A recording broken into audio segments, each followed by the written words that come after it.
میم سے محبت، تحریر فرحت اشتیاق، قسط نمبر 15۔ روشی موہت کو اپنے ساتھ گھر لے آئی تھی۔ موہت ان کے گھر کے لاؤنج میں دادا دادی کے درمیان صوفے پر کچھ شرمایا ہوا مؤدب سا بیٹھا تھا۔ روشی کے علاوہ یہاں پر سب لوگ نئے تھے، اس لیے اس کے انداز میں کچھ جھجک تھی۔ روشی الگ سے مختصر لفظوں میں عابد صاحب کی طبیعت خراب ہونے کا گھر والوں کو بتا چکی تھی۔ دادا دادی موہت کو پیار کر رہے تھے۔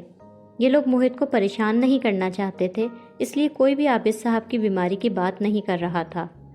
ماہی نے موہت کے گالوں کو چھوا۔ بڑا پیارا بچہ ہے یہ تو، کیوٹ اور انوسنٹ۔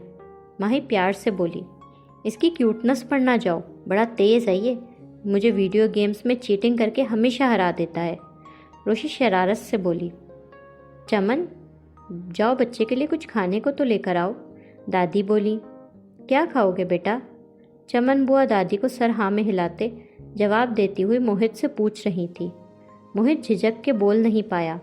روشی مسکرا کے جلدی سے بولی، چمن بوا ابھی کے لیے تو فرائز اور نگٹس لا دیں، رات کا پھر میں اور موہت سوچ کر بتائیں گے کہ ہم رات کے کھانے میں کیا کھائیں گے۔ کیوں موہت، ٹھیک ہے نا؟ روشی کے انداز سے سب کو یہ سمجھ آ گیا تھا کہ موہت کے ساتھ بولنے میں کچھ مسئلہ ہے۔ چمن بوا سر ہلاتی کچن کی طرف جا رہی تھی۔ دادا موہت کو شفقت سے پیار کر رہے تھے۔ دادا دادی ماہی اور روشی موہت کا دل بہلانے کے لیے اس سے ہلکی پھلکی بچکانہ باتیں کر رہے تھے۔ عابد صاحب ہاسپٹل کے بیڈ پر دواؤں کے زیر اثر غنودگی کے عالم میں تھے۔ انہیں آکسیجن وغیرہ لگی ہوئی تھی، ڈرپ چڑھ رہی تھی اور ان کا بی پی اور پلس وغیرہ مسلسل مانیٹر کی جا رہی تھی۔ طلحہ باپ کے پاس کرسی پر سنجیدہ اور فکر مند سا بیٹھا تھا۔ بھائی اور بھابھی کو کھو دینے کے بعد اس کے اندر باپ کو کھو دینے کا حوصلہ بالکل بھی نہیں تھا۔ کمرے میں مکمل خاموشی تھی اور ڈرپ کے قطرے گرنے کی ٹپ ٹپ ماحول کو بوجھل بنا رہی تھی۔ روشی صدف اور سلیمان کے کمرے میں ان کے پاس بیٹھی تھی۔ اس نے انہیں آج کا سارا واقعہ بتایا کہ آج کس طرح عابد صاحب کی طبیعت اچانک بگڑی۔ کیونکہ موہت ماہی کے ساتھ کھیل رہا تھا، اس لیے روشی جلدی سے ماں باپ کو سب باتیں بتا رہی تھی۔ انکل کی طبیعت ایک دم سے اتنی خراب ہو گئی، مجھے تو کچھ سمجھ ہی نہیں آ رہا تھا۔ موہت بہت ڈر گیا تھا۔ تم نے اچھا کیا روشی جو بچے کو اپنے ساتھ لے آئیں۔ سلیمان نے روشی کی تعریف کی تھی۔ اللہ عابد صاحب کو صحت عطا کرے، اس کا مطلب ان کا گھرانہ بڑے دکھوں سے گزرا ہے۔ صدف افسوس سے بولی، میں تو موہت کو سر طلحہ کا بیٹا سمجھتی تھی، مجھے پتہ ہی نہیں تھا وہ ان کا بھتیجا ہے۔ روشی بہت دکھی تھی۔ میرا تو گزشتہ کئی سالوں سے عابد صاحب سے کوئی رابطہ ہی نہیں رہا، مجھے تو بالکل اندازہ ہی نہیں تھا کہ ان کے خاندان پر کیسا غم کا پہاڑ ٹوٹا ہے۔ سلیمان افسوس کرتے لہجے میں بولے۔ روشی، سلیمان، صدف تینوں افسردہ بیٹھے تھے۔ روشی موہت کو اس کے نائٹ سوٹ کی شرٹ پہنا رہی تھی۔ ماہی اپنے بیڈ پر بیٹھی اس منظر کو دلچسپی سے دیکھ رہی تھی۔ اسے روشی کی اس بچے میں غیر معمولی دلچسپی اور پسندیدگی واضح نظر آ رہی تھی۔ روشی موہت کی قمیض کا کالر ٹھیک کرتے اور بٹن لگاتے اس سے بول رہی تھی، تمہارے ڈرائیور انکل تمہارا بیگ دے گئے ہیں، اس میں تمہارے کپڑے، اسکول بیگ اور ٹوائز ساری چیزیں ہیں۔ موہت اب رات ہو جانے پر تھوڑا ڈسٹرب سا تھا۔ اسے اپنا گھر، دادا اور طلحہ یاد آ رہے تھے۔ روش پا ہوم۔ اس کے اٹک اٹک کے بولنے سے روشی کو سمجھ آ گیا تھا کہ موہت کو اپنا گھر، دادا اور طلحہ یاد آ رہے ہیں۔ اسی وقت روشی کے موبائل پر طلحہ کی کال آئی۔ روشی نے مسکرا کے موہت کی طرف دیکھا۔ تم نے پا کو یاد کیا اور دیکھو ان کی کال آ گئی۔ ہیلو۔ روشی نے کال ریسیو کی۔ موہت اس کے ہاتھ سے فون لینا چاہتا تھا۔ ہیلو آیت، موہت ٹھیک ہے؟ طلحہ سنجیدگی اور فکر سے پوچھ رہا تھا۔ جی وہ ٹھیک ہے، انکل کیسے ہیں؟ روشی نے فکر سے پوچھا۔ بہتر ہیں، ان کے ٹیسٹ ہو رہے ہیں، طلحہ سنجیدگی سے بولا۔ موہت مسلسل روشی کے ہاتھ سے فون لینے کی کوشش کر رہا تھا۔ موہت بات کرنا چاہ رہا ہے، پلیز اس سے ویڈیو کال پر بات کر لیں۔ طلحہ نے فوراً ویڈیو کال ملائی۔ موہت طلحہ کو دیکھ کر خوش ہوا۔ وہ بچکانہ ضدی انداز میں ویڈیو کال پر طلحہ سے بولا، پا کم۔ موہت میں کل آؤں گا، ابھی آپ نے اچھا بچہ بننا ہے، آپ کی چیزیں شوکت انکل دے گئے ہیں نا؟ طلحہ ایک باپ والی شفقت اور پیار سے اس سے بولا۔ آپ کیا سمجھ رہے ہیں؟ موہت بہت بریو بوائے ہے، وہ آرام سے یہاں میرے پاس رکے گا۔ آپ موہت کے داغ کی صحیح سے ٹیک کیئر کریں، ڈاکٹر انکل سے کہیں وہ داغ کو جلدی سے اچھا کر دیں۔ روشی نے موہت کو منہ بسوڑتے دیکھا تو فوراً مسکرا کے طلحہ سے بولی،